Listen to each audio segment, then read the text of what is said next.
最係破障。今日同大家分享下 Hello Kitty 藏屍案嘅最終極解構。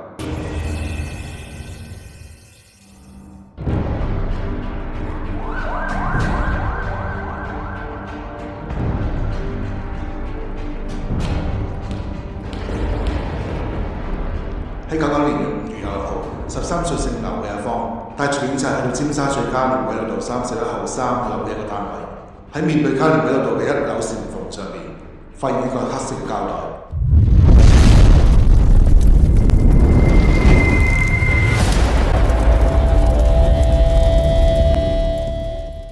Pada bulan Mei tahun 1999, seorang gadis remaja di Hong Kong berusia 14 tahun yang digelar sebagai Ah Fong telah pergi ke sebuah balai polis untuk mengadu masalah yang benar-benar mengganggu jiwanya.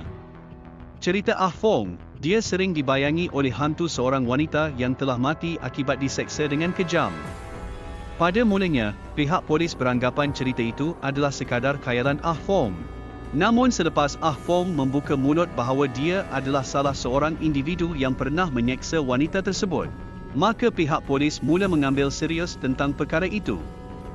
Mereka menjalankan siasatan awal dengan pergi ke sebuah pangsapuri seperti yang diberitahu oleh Ah Fong.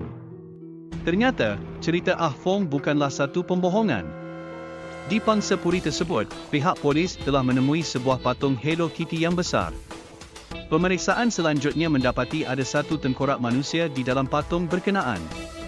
Identiti tengkorak itu telah dikenal pasti sebagai milik Fan Meni. Tentang sejarah hidup Fan Meni, dia yang ditinggalkan oleh ibu bapanya sejak dari kecil lagi telah hidup bersendirian. Menjejaki usia remaja, Fan menuju ke jalan gelap dalam kehidupannya dengan mula menagih dadah.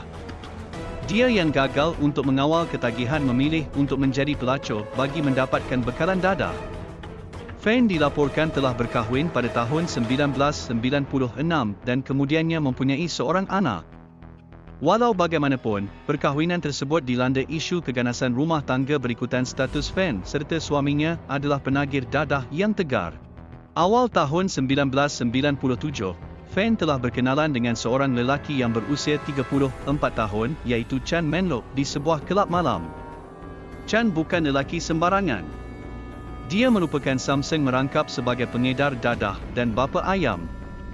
Tidak lama selepas perkenalan itu, Fan bersetuju untuk bekerja di bawah Chan. Bulan Mac tahun 1999, Fan yang mengalami masalah keuangan kian terdesak untuk membeli dadah. Dia melakukan satu tindakan yang tidak sepatutnya iaitu mencuri beg duit Chan yang mengandungi wang berjumlah 20,000 Hong Kong atau $2,560 USD. Apabila Chan menyedari tentang kecurian tersebut, dia yang begitu marah telah pergi berjumpa dengan anak buahnya yang bernama Leong Shingcho, 27 tahun, Leong Wailun, 20 tahun, dan teman wanita bawah umurnya iaitu Ah Fong, 14 tahun, bagi merancang penculikan Fan. Fan yang kemudian berjaya diculik telah dibawa ke pangsapuri milik Chan. Meskipun Fan membayar semula nilai wang kecurian beserta kadar bunga, Chan tetap enggan untuk melepaskannya. Maka bermulanya mimpi sebenar untuk Fan apabila dia didera serta diseksa dengan begitu kejam oleh Chan dan anak buahnya secara berterusan.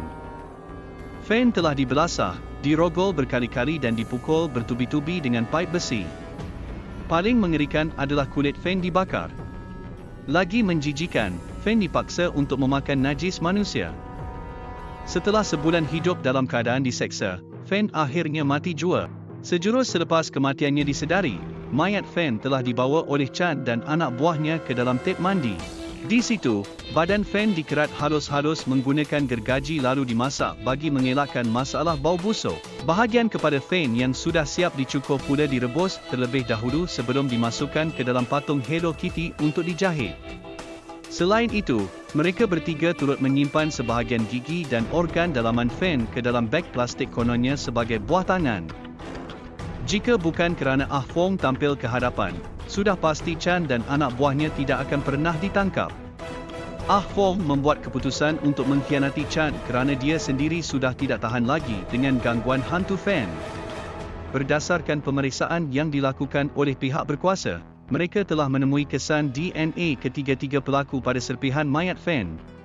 Penamat kes, Keputusan pihak juri menyaksikan ketiga-tiga pelaku yang dikenakan pertuduhan melakukan pembunuhan tidak dirancang telah dijatuhkan hukuman penjara seumur hidup dengan hanya layak diparol selepas 20 tahun.